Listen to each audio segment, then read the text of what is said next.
The first Fatal Fury released all the way back in 1991. Just saying that probably doesn't mean much. To put things into perspective, these are all of the fighting games that came out in 1991. Yup, just Street Fighter and Fatal Fury. Coming out within mere months of each other, it's obvious, SNK just wanted to copy Capcom. Fatal Fury is just a Street Fighter 2 clone, right? Well, it's more complicated than you'd think. To understand everything, we have to go back to the beginning, when fighting games looked like this. This story starts with a developer and a game. 1984's Kung Fu Master is considered to be the origin of the beat-em-up genre. In Kung Fu Master, you play as a martial artist, karate chopping anything and everything that gets in your way. Kung Fu Master was a smash hit with the critics and the players. The developer behind this Shaolin Shuffle was Takashi Nishiyama. Nishiyama started his career in gaming by complete accident. Originally, he wanted to be a journalist, but in the meantime, he got a part-time job as a game developer at Irem, who are most known for being the creators of the R-Type series. One day, he happened to present a pitch so impressive, his boss suggested that Nishiyama should just work in games full-time. And, well, that's just what he did. But all was not well with Irem. Some of their games were severely underperforming, and as a result, the chairman and founder of the company, Kenzo Sugimoto, was forced out. This would quite literally change gaming forever because Sugimoto, he didn't just call it quits. He got right back up on that proverbial horse and created his own game company, Capcom. In dire need for some real talent for his new studio, Sugimoto approached Nishiyama, who impressed him years earlier with that pitch, the same one that changed Nishiyama's career path. Sugimoto offered him a job at Capcom, and Nishiyama was on board and jumped ship from Irem to the newly formed Capcom. At Capcom, Nishiyama would work on multiple projects until he revisited the idea of a martial arts game. In a 2020 interview with Polygon, Nishiyama revealed that the idea for Street Fighter came to him one day during a particularly boring meeting. The idea stemmed from the boss fights in Kung Fu Master. What if he took the boss fights and just made a whole game around them? Inspired, Nishiyama would scribble his ideas down on a piece of paper and later draft up the design document for what would become Street Fighter. Nishiyama would share it with the Capcom higher-ups and fellow developer Hiroshi Matsumoto, who would become the game's main planner. Despite coming up with the idea, Nishiyama gives Matsumoto credit for turning his rough idea into a full-fledged vision. This is what Matsumoto had to say regarding the initial development stages of Street Fighter. After Nishiyama came up with the basic concept, I thought about what kinds of characters we should have, what kind of moves they should have, what kinds of fighting styles they should have. At the time, I was very interested in martial arts, and just as a hobby, I had studied and read up on them extensively. So I was excited. The Street Fighter team was thinking big, and came up with a lot of ideas. Some would define the fighting game genre, and others should have just stayed on paper. The biggest offender being the strange but unique pressure-sensitive controls. Basically, the harder you hit the pressure pad, the stronger the attack. After some playtesting, the issues with this control scheme quickly became apparent. Having to slam a big button over and over again just to attack is tiring, and who knows what kind of injuries someone could get if they just went ham on this thing. Thankfully, Nishiyama had a solution. Instead of using 2 big pressure pads, why don't we just use 6 regular buttons? That's right, folks, the classic 6-button layout we're all familiar with started right here. However, the sales department, less than impressed. I imagine when they heard that the Street Fighter team wanted to add 4 extra buttons to the arcade cabinet, they had a bit of a nervous breakdown. 2 buttons?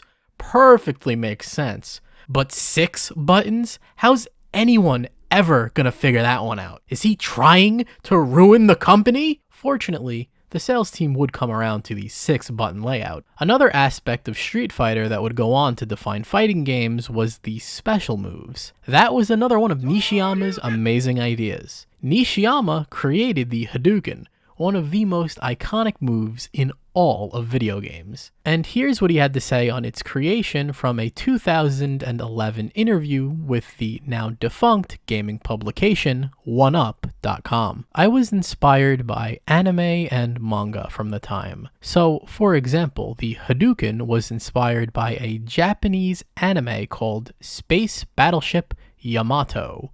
In that, the battleship has a laser missile called Hadoho.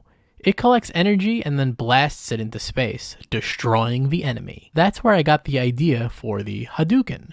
The Shoryuken and Tatsumaki Senpu Kaku were original ideas. I took martial arts moves and exaggerated them so they looked like special attacks. Can you imagine what fighting games would be like without special moves? Control troubles aside, Street Fighter wasn't able to be everything the team wanted it to be. Take Matsumoto's ideas for characters and fighting styles, for example. Due to issues with the budget and time restraints, they were only able to get Ken and Ryu playable while the other characters were unplayable bosses. Nishiyama wanted Street Fighter to be a more story-focused experience with characters that had in-depth backgrounds and relationships, but that didn't pan out either, sadly. Shortcomings aside, Street Fighter released on August 12th, 1987, and while it didn't set the world on fire, it did well enough to greenlight a sequel.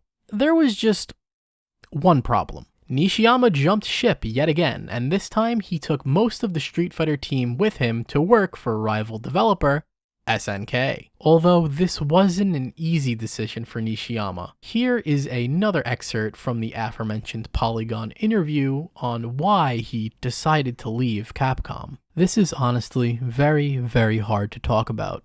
But to explain why I ended up leaving Capcom, it's because I didn't get along with my boss at the time, and I had hit a point where I was wondering if I could continue to stay at the company despite such a situation. I was very close with Tsujimoto, the president, and I'd had a relationship with him ever since I worked at IREM. I was close enough with Tsujimoto to the point where he actually spoke at my wedding, so I had a good relationship with him, and I didn't hate the company. But it was my particular boss at the time who I was unsure if I could get along with. And it just so happened that, at that time, SNK ended up asking me to join them. So I got the offer and I ended up going there. But there were people that I had worked closely with at Capcom at the time, including Matsumoto, so I ended up basically taking a bunch of them with me. Now with Nishiyama and others from the Street Fighter team like Matsumoto at SNK, they had the freedom to do what they wanted. With this newfound freedom, Nishiyama decided he was going to make another fighting game, a spiritual successor to Street Fighter in all but name. Nishiyama and his team were going to take everything they couldn't do with Street Fighter and put it into this game. The game in question is, of course, Fatal Fury, but technically, its development started with Street Fighter. Check this guy out.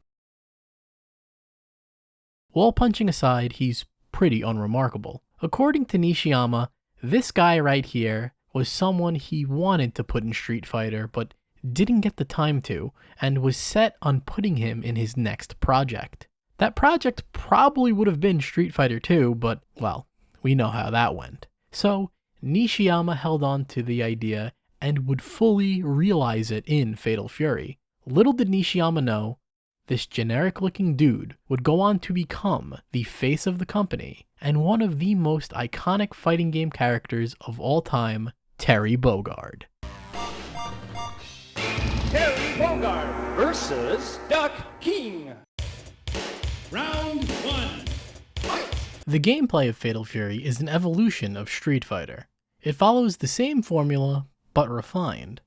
The characters are easy to control, and there's more of them this time, but not as much as you'd want. To compensate, every character has an entirely different moveset. There are still a lot of unplayable fighters, but each has their own gimmick, like Richard being able to hang from the rafters, or Tongue hulking out at low health. One of the series' defining features, the two-lane fighting system, was introduced in this game. Basically, it lets you fight in the foreground or the background. The lane system is supposed to mimic 3D space, and it's honestly an idea ahead of its time. It's a very love it or hate it mechanic. A feature I wish we saw in more fighters that's in Fatal Fury is co-op.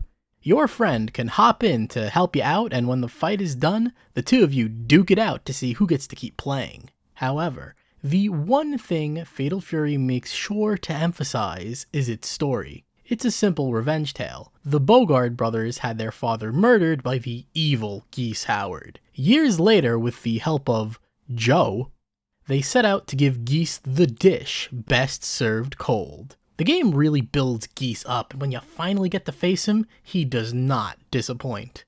And it all culminates in one of the most memorable endings in any fighting game.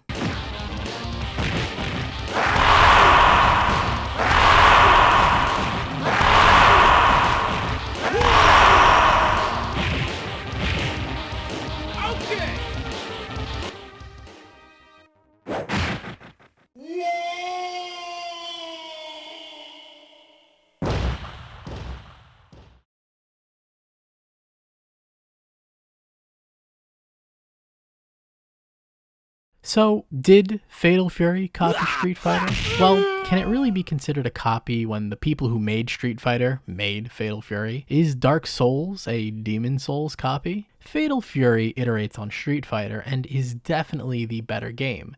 Nishiyama had a lot of great ideas, and he even considers Fatal Fury to be his Street Fighter 2. Unfortunately for SNK, Capcom's Street Fighter 2 ended up being one of the best fighting games ever made, and more importantly, way more popular. Thus, Fatal Fury was labeled a Street Fighter clone, despite both games being developed at the same time and offering vastly different experiences. But now you know the true story behind two of fighting games' oldest franchises. By the way, Nishiyama would be the guy who got Capcom vs. SNK made by reaching out to Sugimoto with the idea for a crossover in the late 90s, and when he left SNK in 2000, he founded Dimps, who would make Street Fighter 4. So not only did this guy help create 2D fighting games, he also played a part in their revival. So yeah, pretty impressive